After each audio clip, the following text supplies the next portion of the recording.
Your cat is at the window, body low, eyes fixed. Then comes that rapid jaw chattering, short-clipped chirps, tail flicking sharply.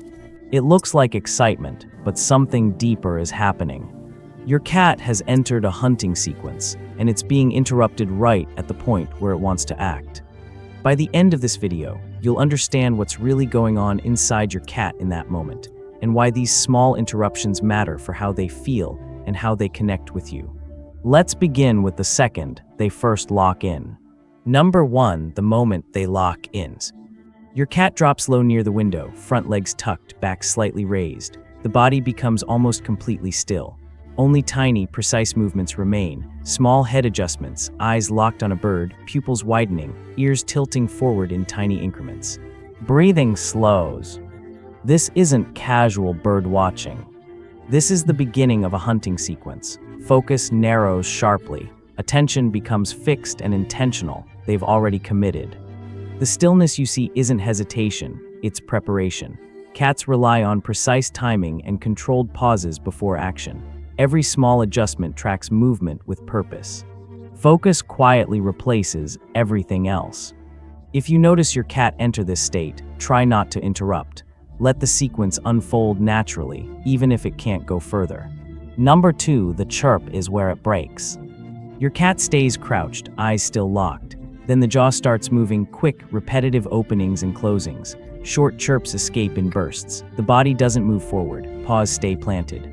The tail flicks faster, but everything else holds position. This is where the sequence breaks. The hunting drive has reached the moment where a leap or pounce should happen, but the window, the glass, the distance, everything stops the final step. When action is blocked, energy has nowhere to go. It redirects into sound. Chirping here isn't just excitement spilling over. It's the body releasing tension when action is blocked. When you see this, the kindest thing you can do is usually nothing. Let the moment resolve on its own. Number 3, why they often stay locked, even after the bird is gone. Even after the bird flies out of sight, your cat often stays low, eyes fixed on the same spot. Ears stay forward. They might shift slightly, scan, then return to the same position, sometimes coming back to check again later. It can look like stubbornness or obsession. It isn't. The sequence never fully closed. The action was interrupted before it could reach resolution, so the loop stays open. Part of them is still waiting for the opportunity to return. Unfinished sequences don't disappear, they stay active. If you need to gently bring them out of it, move slowly and quietly. Sudden disruption can add to the unresolved feeling.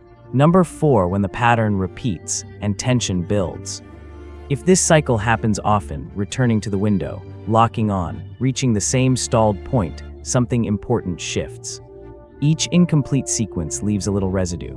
The predatory drive is built to complete a full cycle: orient, track, act, resolve. When it keeps getting interrupted at the same stage, the system becomes easier to trigger and harder to settle. You may notice the tail flicking sharper and faster, chirps becoming shorter, and the body tightening in small cycles without forward release. This is accumulated tension. It's no longer just watching birds. It's a pattern that can leave your cat carrying extra activation through the rest of their day. Repeated interruption builds pressure. When you see this building, one of the most helpful things you can do is offer a short, focused play session soon afterward. Let them complete a similar hunting sequence with a toy so the energy can discharge naturally. Number 5, when they suddenly walk away. Sometimes your cat is fully locked in, body low, tail flicking sharply, and then, without warning, they lift their head, turn from the window, and walk off.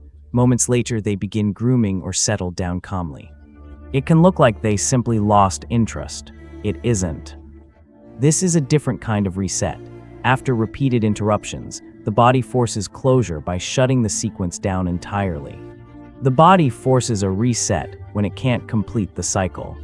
The grooming or resting that follows is your cat self-regulating, finding their way back to balance on their own terms. Number 6, when the chirping starts to fade or disappear. Over time, you might notice a quieter change. Your cat still goes to the window and tracks birds, but the jaw stays still. Chirping fades or disappears. The body holds less tension. They often disengage sooner. This doesn't mean they've lost interest. It's adaptation. When the same sequence repeatedly fails to reach completion, the visible expression of the drive reduces. The body learns to hold back. Reduced reaction doesn't mean reduced drive. If you notice this shift, reintroducing interactive play that allows a full sequence, stalk, pounce, catch, can help release what's been building beneath the surface. Number 7, why they often stay near you during all of this. Even while fully engaged in this hunting state, many cats choose to stay in open space near you, on the couch, by your desk, or just a few feet away. They don't hide or create distance. If you move gently, they may glance at you, then return to watching. This small choice matters. Remaining close and visible, even in a high-focus state, signals that they feel the environment is stable and safe enough to stay exposed. They're not separating their instinct from the shared space with you. They stay because the space still feels safe. In their own quiet way, they're including you in their world. Section 8, what this means for your relationship. These quiet moments at the window are more than just hunting behavior.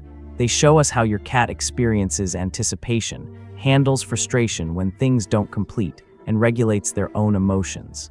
When we learn to recognize the difference between excitement and a stalled sequence, we become better at giving them the right kind of space. We stop accidentally adding pressure during moments when they're already trying to settle. We offer play when tension has built up instead of letting it linger.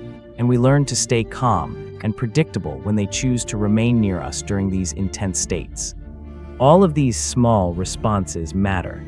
Over time, they tell your cat, "I see you. I understand what you're going through. You're safe here." That consistent understanding builds something lasting, a deeper sense of trust and comfort in your shared home. Your cat doesn't need grand gestures.